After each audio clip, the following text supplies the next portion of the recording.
Tonight's DJNTV show is sponsored in part by Electro Voice, DJ Event Planner,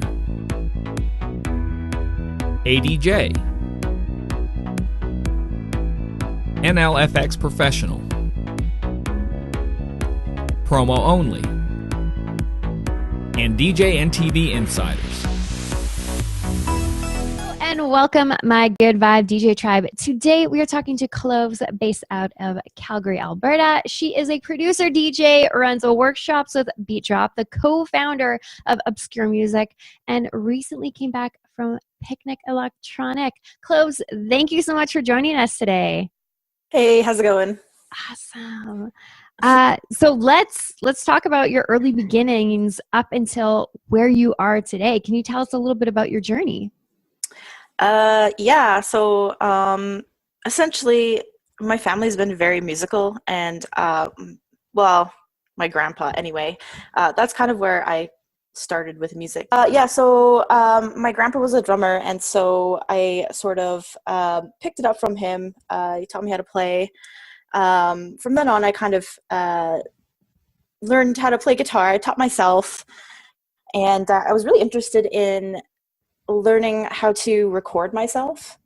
So I used like a really crappy, I don't even know what program it was. It was on like an old Windows computer where I could record audio, but it was only like one channel. So everything had to go in at once, vocals and guitars. Anyway, I was just super interested in learning how to do that. And so I kind of like explored that. And then I had a friend in high school who played a lot of electronic beats, and he actually produced it. And at that time I was like, oh my God, that's how you make it? That's so freaking cool. And he was just really showing me how he did it. And he used Fruity Loops. And yeah, I don't know. Fruity Loops, it's cool. And I kind of explored that. And then eventually he picked up Ableton and showed me kind of how to use it. And I received a MacBook for my, I think it was like my 20th birthday or something. And I picked up GarageBand, which came with the MacBook, and I was like, oh, this is amazing. Use that for a little bit. And then I bought Ableton, and the rest is history. That's so wonderful. And now you are working with Beat Drop, right? You're doing like workshops? Actually, I'm actually an Ableton Live instructor there. I'm not certified or anything, but it's like the director of Ableton is certified. And so he develops the course curriculum and the content and everything. And then kind of it's just like, hey, like this is what it should be taught. Can you guys do this sort of thing? And that's wicked. I taught Ableton for Kids with one of the other instructors, Gabe, and that was super fun. And now I actually am the operations manager there. So I'm super involved. Yeah, that is so awesome. So what is the age range that you're teaching? It could range from, if you count Ableton for Kids, I think the youngest was like 8 years old. And then the oldest in the regular, like our kind of intro Ableton class, it could be anyone from, like 20 to 30 to we've had like 60. And yeah, it's just, there's so many different kind of age ranges, and it's just really interesting to see, that those kinds of people come in. Yeah, that's fantastic. I love how it's never too soon. It's never too late. Exactly. If you ever see my Instagram videos, you'll see my little guy just smashing on a chord pad. And then I've got my mom. She started DJing like in her 50s. She's like, let's do this. I love it. That's amazing. That's so amazing. So tell us a bit about Obscure, the record label, and what you've got going on with that, and where you'd like to see it going. Yeah, totally. So I guess Obscure started, it was more of a hobby at the time, with my best friend, Emerance, who is DJ Nomad Black. And they and I had this kind of vision that we had where we find that in Canada, especially Western Canada, the European style techno isn't necessarily the most accepted and loved genre. And that's like a genre that we both like live for. And so we wanted to have an outlet of some sort to be able to play the music that we really wanted to play. And so it started as like a podcast, like a music podcast where we would release just mixes, like back-to-back DJ sets between them and I, once a month. And then it kind of stemmed from there. We did that for about a year. And then eventually I was just like, hey, like this is something I really want to do in my lifetime. I really want to start a record label. Yeah. I've always wanted to do it. So we kind of looked into it and we decided, yeah, this is perfect. It fit. And we're just like super passionate for it. And it kind of turned from wanting to expose European techno in the beginning, and we still want to do that. But now just noticing like the music industry and how like, Emirates and I are very much marginalized. Like I'm a person of color. I'm also, I'm queer, and so is Emirates. Emirates is non-binary. It's very hard for like people who are marginalized to kind of, be visible and just, share their music and stuff. So we used Obscure to kind of be able to do that. And we look for DJs who are marginalized areas, women, people of color, queer, whatever. And we want to showcase their mixes, their DJ mixes, release their music and that kind of stuff. So that's kind of our main focus right now. But of course, if the music's great and hey, you're a cis male, whatever, if we like the music, we will release it. But, the other groups and whatever have priority. So yeah, so that's kind of what we are focusing on at the moment. I love that. Thank you, by the way, for doing that, because like let's be seen, let's be heard. It's very niche, and I think what you guys are doing is incredible, and that visibility is really important. And I've learned about other artists within the industry I had no idea about, like Lauren. Like, oh my goodness, fantastic stuff. I love what you guys have got going on. What do you think has been the most maybe surprising lesson up to date, just with everything that you're experiencing as a record label owner, as a DJ, producer, teacher? Yeah, what has surprised you? What surprised me the most, I guess, I guess in each of those areas, it's going to be like a different thing. But in terms of let's say coming from like a record label point of view, a lot of people think, I'm going to start this record label and I'm going to release all this music and I'm going to get rich. Actually, we've been losing a lot of money. Yeah. And I think a lot of labels, when they start, they do that. They lose a lot of money, but you do it because you love it. Mm-hmm. And you just have to know going into it that that's what's going to happen. Mm-hmm. You're going to lose money and you're going to be like, okay, like if you're not in it for the music, you're going to lose interest pretty quick. Mm-hmm. So that's something that definitely a lot of people should know before going into it. And we did know that going into it, but we did it for the music. So we're pretty cool with that. And in terms of, like say education, music education, there's still, this is pretty common sense though. A lot of people do know this. Not a lot of women in the music industry, not a lot of women in like music education. And I've been trying to kind of push that a little bit more in the school that I'm working at. And that's kind of why I'm there and still there. And it's actually really hard. It's not as easy as it looks. And I knew that going into it, but what I've learned is, you just got to stick to it and results will happen. But yeah, same thing with like as an artist, as a producer and DJ, like stick to it and things will happen. A lot of people think like this stuff comes overnight sometimes. They're like, oh, okay, I made 2 tracks and I have this wicked DJ mix out and I've opened for this DJ. Okay, where's my checks? Like, why don't I have all these fans? And why are my Facebook likes only at like 50 or something? Mm-hmm. That stuff doesn't happen overnight. I've been doing producing music for like 11 years. Mm-hmm. And I'm like just starting to like just feel a little more like I'm getting places, So it takes time. Yeah, you make so many really great points. about how this is like a long-term investment, right? You might not see that success or that dollar amount or that acknowledgement right away, but if Absolutely. you're like, you really got to be committed to this thing. This can't, I mean, if it's just a money thing for you, then Yeah, it's not you're gonna gonna work. you're gonna lose steam because you're like, where's all the money? We're gonna lose a lot of money too. Yeah. Yeah, it's a long-term investment, emotionally, financially, physically, because like you probably have pretty late nights, like not Oh just with yeah. DJing, but making music as well. Yeah, totally. And your sleep schedule is kind of like, I don't know if I could swear on the show, but like it's messed up. Yeah. Um, Yeah. it's your sleep schedule gets really messed up. My sleep schedule's pretty like sporadic, Mm-hmm. so it's not the healthiest. Mm-hmm. I'm usually really tired all the time, but Yeah. the drive keeps me going. So And the yeah. coffee and the coffee. Yeah, actually, I couldn't find coffee today. I Oh was just like, no. no, we used our last filter, and I'm really sad about it. Oh. Oh, I have iced tea. Some caffeine, some Yeah, caffeine. some caffeine.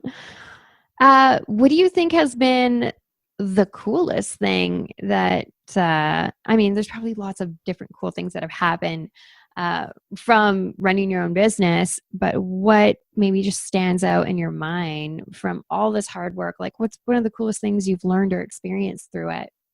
Yeah, there's two moments that really stuck out for me, um, and I guess they both go hand in hand in a way. I'm actually really surprised at how some of the biggest DJs in the world are actually super down to earth and really humble.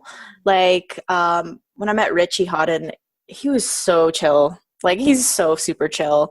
Um, like we hung out at a coffee shop, just like chatting. Like he just like casually gave me his phone number, and I was like, "This is weird. I don't know if I want to like text you, but like I do, but like I don't want to send too many texts." Like I was just really overthinking on it.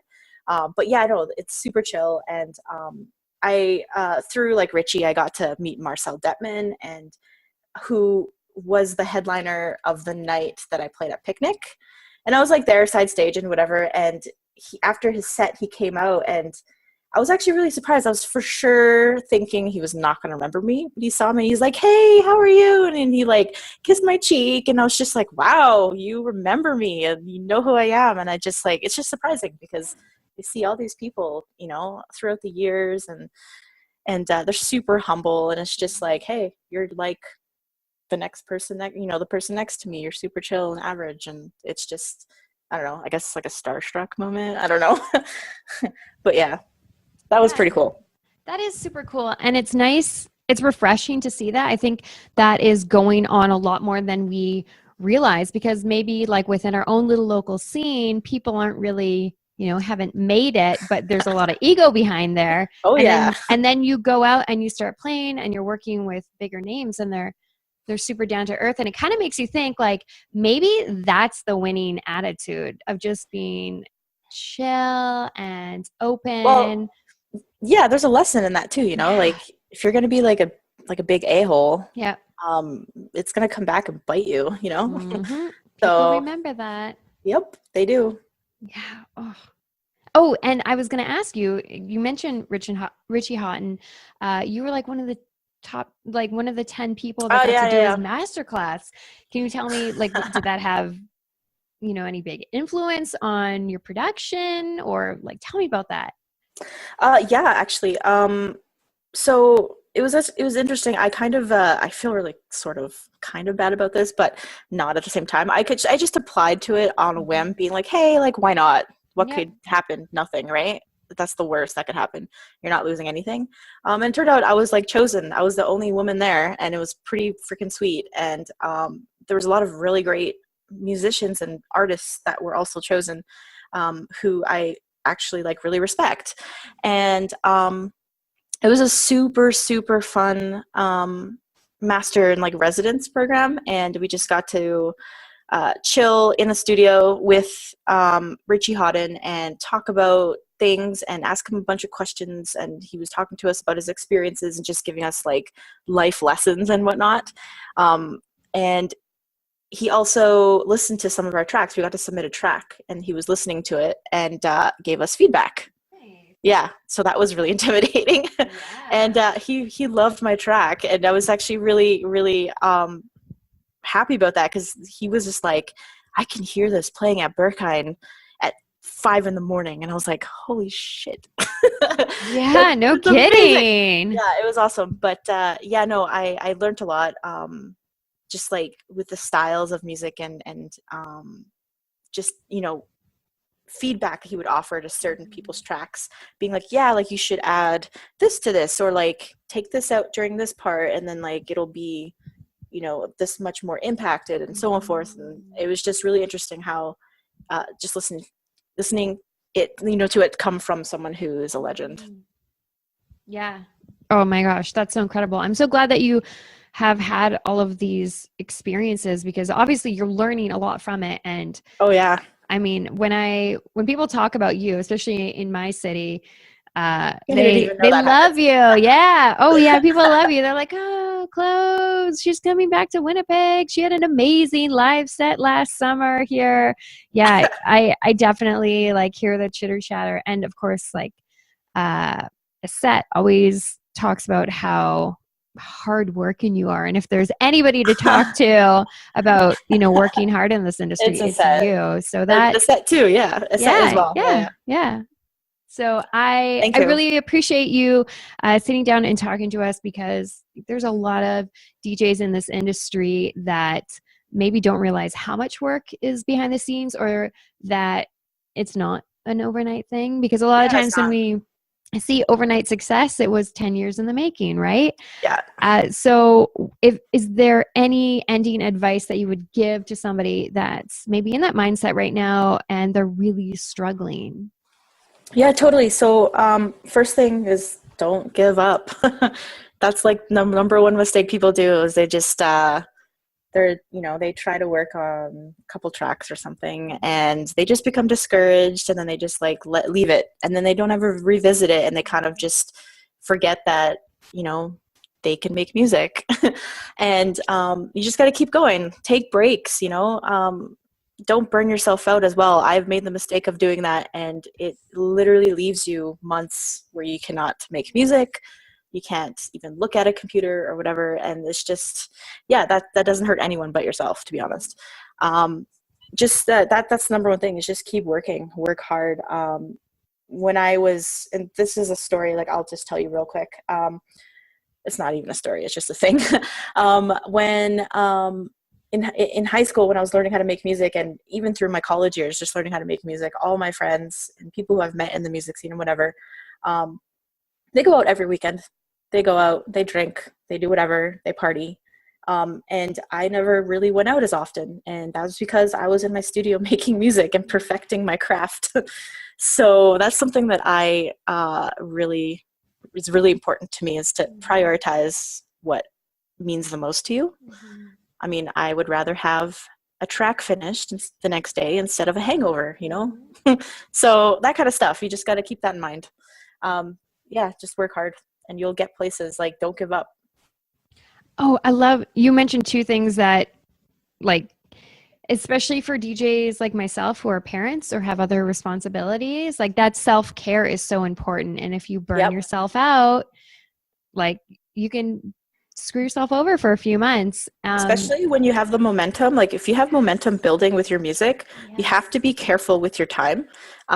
The worst thing you can do is lose that momentum, because you're going to have to start over again. And that's really crappy. Mm-hmm. Absolutely. Yeah. I think of workflow and not having distractions and just like hammering it out. Yep. And then the other part was like I want to say FOMO, fear of missing out. Your friends are going out, they're having a great time. You're seeing all their Instagram videos and you're like, oh my God. But then there's the big picture. Yeah.